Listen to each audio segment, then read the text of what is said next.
इस वक्त हमारे साथ में मोहनलालगंज के विधायक अमरेश कुमार रावत जी हैं। तरीके से जो विपक्ष वो हल्ला मचा रहा है कि विधायक जनता के बीच पहुंच नहीं पाते हैं, मिल नहीं पाते हैं, तमाम वो समस्याएं, तमाम वो सवाल जो जहन में बनी हुई है। हमारे साथ में विधायक खुद ही मौजूद हैं। आइए जानते हैं और सुनते हैं विधायक जी की ही जुबानी। सर, बहुत बहुत स्वागत है न्यूज ट्रेलर में आपका। और जिस तरीके से लोगों ने प्रचार सा बना रखा है, विधायक जी कभी बैठते नहीं कार्यालय में, अचानक से मेरा मूड हुआ और मैं यहाँ पहुंच गया। तो आपको दिखाना चाहेंगे, अपने सहयोगी से कहेंगे कि जरा सा ये कैमरा पीछे भी घुमाएं, किस तरीके से विधायक जी लोगों की जो है यहाँ सुनते हैं और किस तरीके से उनका काम भी किया जाता है। क्या कहेंगे विधायक? मैं कहूँगा सबसे पहले न्यूज टेलर को धन्यवाद। मैं अक्सर जनता दरबार यहाँ मोहनलालगंज में जब से कार्यालय खोले हैं तो जनता दरबार लगाते रहते हैं और एक भी दिन नागा नहीं करते जिस दिन मैं अपने क्षेत्र में न रहूं। कार्यक्रम लगे रहते हैं क्षेत्र में, जहाँ वहाँ पे उपलब्ध रहता हूँ। उसके बाद जो है जनता दरबार लगाता हूँ कार्यालय में, तो सभी लोगों की आपने भी देखा, मैं लोगों की समस्याओं सुन करके और त्वरित निस्तारण कराने का पूरा प्रयास करता हूं, चाहे वो थाने की हो, चाहे तहसील की हो, चाहे ब्लॉक की हो। हर स्तर पे मैं उसका प्रयास करता हूं लोगों के काम कराने का। और ये निरंतर मैं जीतने के बाद में लगातार जनता के बीच में काम करता हूं। जो लोग कुछ ऐसी बातें कहते हैं, वो देखिए, विरोध तो मेरी सरकार का भी करने वाले लोग, उनका काम है विरोध करना। वैसे लोग मेरा भी विरोध कर सकते हैं, करने वाले लोग, जिनको कुछ भी हो। मैं तो अक्सर कहता हूं, सही चीज को केवल सही कहना जनता और आम आदमी करने लगे तो बहुत चीजें बेहतर हो जाएंगी।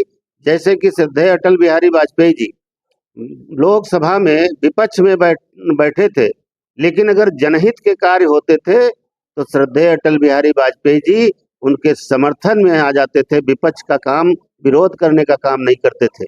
ऐसी चीजें सबके अंदर होनी चाहिए कि जनहित के कार्य अगर हैं तो सही काम है तो उस पर पूरा अपना पक्ष में रहना चाहिए सही काम के।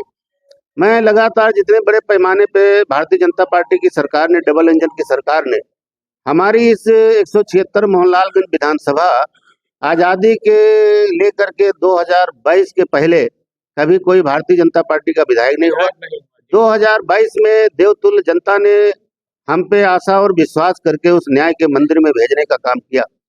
उसमें हमने लगातार बड़े पैमाने पे काम कराने का काम किया। जिस तरीके से राजधानी की विधानसभा होते हुए इतना पिछड़ी थी, जो रोडों का हाल था वो किसी से छुपा नहीं है। इससे पहले हमारे क्षेत्र में काफी विधायक हुए, मिनिस्टर हुए, 3-3 बार कैबिनेट मंत्री होकर के भी एक चीज को नहीं दिखा सकते हैं कि हम अपने कार्यकाल में बनवाया। हम लोगों के बीच में जितनी बड़े पैमाने पे रोडों का जाल बिछा हुआ, ये हमारी भारतीय जनता पार्टी की डबल इंजन की सरकार की देन है। जो कोई भी रोड, मैं तो पूछ पूछ के अपने जनता से कहता हूँ, कोई भी रोड आपकी नज़र में कच्ची है और या दुरुस्त ना हो, उसको हमें जानकारी दीजिए, मैं उसको बनवाने का काम करूंगा। मैं अपने कार्यकाल में एक संकल्प लिया था कि मैं 5 साल के अंदर एक भी सड़क मेरे कार्यकाल पूरे होने के बाद ढोने से कच्ची ना मिले जो बन न गई हो, उसमें भी मैं बनाने का काम किया। और इस विधानसभा में एक भी फायर विकेट नहीं थी, मैंने 2 फायर विकेट बनवाने का काम किया। गोसाईगंज में सुल्तानपुर रोड पे बन करके चलित हालत में तैयार खड़ी है, और दूसरी हमारी मोहनलालगंज विकासखंड में कार्य उसका शुरू होने वाला है। 2 फायर विकेट बनवाने का काम किया। 3 रामलीला मैदान का सौंदर्यीकरण कराने का काम किया 4 करोड़ की लागत से, एक बरौलिया में, एक हिलगी में, एक सिसेंडी में। इसके साथ में खेल कूद के जो मैदान थे उसमें जो सरकार ने, हमारी भारतीय जनता पार्टी की सरकार ने अक्सर खेल कूद में रुचि दिखाने का काम किया, जो जनता को, हमारे नवयुवक छात्र छात्राओं को खेलने कूदने का स्थान बेहतर हो। उस क्रम में हमने लिखा, जिसमें ये आपका पुरसैनी में मंजूर हो गया 2 करोड़ 25 लाख की लागत से वो बेहतर खेल मैदान बनेगा। 6 बीघे की जगह है, 46 बीघे जमीन जानकारी में हमारी जब आई थी तभी हमने लेटर लिखा था। खुजौली गांव में 46 बीघे जमीन स्टेडियम के नाम दर्ज है और लोग कहते थे कभी कोई मिनिस्टर रहे थे, वो बनवाने काम करने कहा लोगों से, लेकिन वो यहाँ ना बनवा के कहीं और बनाए, लेकिन यहाँ नहीं काम किया। उस जमीन पे मैंने माननीय मुख्यमंत्री जी से मांग किया है कि एक स्टेडियम बनाने का काम किया जाए। बिल्कुल विधायक जी, एक सवाल है और एक समस्या भी है। आमतौर पे मोहनलालगंज की अगर हम बात करें तो मोहनलालगंज का जो मेन कस्बा है, जहाँ पर आते जाते लोगों को समस्या होती है, क्योंकि काफी ट्रैफिक वहाँ हो जाती है और तमाम तरीके से वहाँ बैरिकेडिंग लगी हुई पुलिस की, इसलिए लोगों को आने जाने में तमाम समस्याएं होती। इस पर क्या सोचते हैं आप?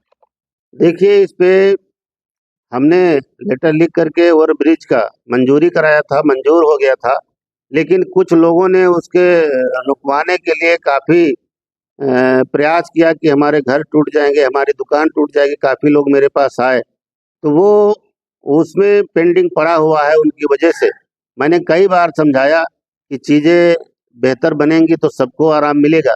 यही मोहनलालगंज में हमने अभी सदन में एक प्राचीन द्वार था, काशी प्रसाद राजा सिसेंडी स्टेट के राजा थे, जिन्होंने ये महाकालेश्वर मंदिर का भी निर्माण उन्होंने कराया था।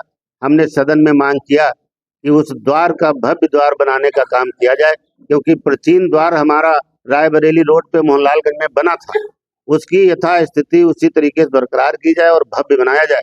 क्योंकि हमारे माननीय मुख्यमंत्री जी अक्सर प्राचीन जो भी धरोहरें हैं उनको सुरक्षित और बेहतर करने का काम लगातार कर रहे हैं। उस क्रम में हमने 3 मंदिरों में भी पर्यटन विभाग से डिमांड की, जहाँ पे 1-1 करोड़ रुपए की स्वीकृति हुई, जिसका निर्माण होने वाला है। हमारे हुलासखेड़े में 125 एकड़ की झील है और वहीं पे एक शीतला माता जी का मंदिर है, करेला झील जी, वो जो प्रत्येक वर्ष कार्तिक पूर्णिमा पे बड़ा भव्य मेला लगता है, उस पे 50 लाख रुपया आया था उनके सौंदर्यीकरण का। लेकिन उस झील का भी सौंदर्यीकरण हो, उसमें 12 करोड़ का एस्टीमेट बना हुआ है और मैं प्रयास कर रहा हूँ कि वो क्षेत्र में हमारे बन के तैयार होगा एक पर्यटन स्थल, तो हमारे क्षेत्रवासियों को रोजगार भी मिलने का काम होगा।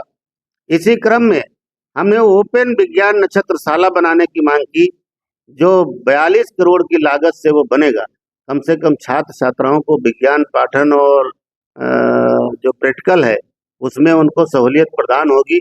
मेरा प्रत्येक दिन ये प्रयास रहता है हमारे क्षेत्र की जनता को किसी प्रकार की दिक्कत ना हो, हर चीज की सहूलियत सरकार की मिले, उस क्रम में मैं बराबर काम करता हूँ। विधायक जी, 4 साल का लगभग समय पूरा हो चुका है। ऐसे में जो गरीब हैं, गरीबों के घर कभी कभी ऐसा होता, ज्यादातर क्योंकि लोगों को इस तरीके की बीमारी अधिकतर हो रही है, कैंसर जैसी बीमारी में किस तरीके से आप उनकी सहायता करते हैं? आप अपने निधि से करवाते हैं या फिर कैसे? हमने इलाज के लिए अब तक का पूरा डिटेल हमारे पास है, हमने फेसबुक पे भी डाल रखा है। जो अपने इस 4 साल के कार्यकाल में करीब 14 से 15 करोड़ रुपए इलाज में दिलवाने का काम माननीय मुख्यमंत्री कोष से दिलवाने का काम किया। ऐसा कोई गांव नहीं है जिनको कोई दिक्कत अगर लगी ऐसी, जिन लोगों के वो आयुष्मान भारत कार्ड नहीं बने थे, उन सब लोगों को सरकार की इच्छा भी थी, मनसा भी थी। हमने लेटर लिखा, ऐसा कोई एक लेटर नहीं निकला जिसको मुख्यमंत्री जी ने स्वीकार न किया हो। सभी को पैसा मिला और आवास पे हमारे पास एक लोग बैठी भी हैं, पूछ सकते हैं। इनके काफ़ी परेशान थी, इनका कुछ कच्चा मकान गिरा हुआ था, उसका मैंने कह करके पैसा दिलवाने का भी काम किया और मुख्यमंत्री आवास दिलाने के लिए मैंने बोल दिया है, जो 2.5 लाख रुपए की लागत से ग्रामीण में मुख्यमंत्री आवास मिलता है। इसी तरीके से जो बीडो महिला हैं, जो 40 वर्ष की उम्र से कम की हैं, उनको भी मुख्यमंत्री आवास मुख्यमंत्री देने का काम कर रहे हैं। हर सहूलियत जनता की आज की डेट में इस सरकार में जो हो रहा वो कभी नहीं हुआ। ये थे हमारे साथ में विधायक अमरेश कुमार रावत जी, जिन्होंने बताया है कि जिस तरीके से विगत 4 वर्षों में लगातार वो विकास की जो है तरफ बढ़ रहे हैं और आने वाले समय में वो विकास करते रहेंगे। न्यूज़ टेलर के लखनऊ से हरदीप शुक्ला।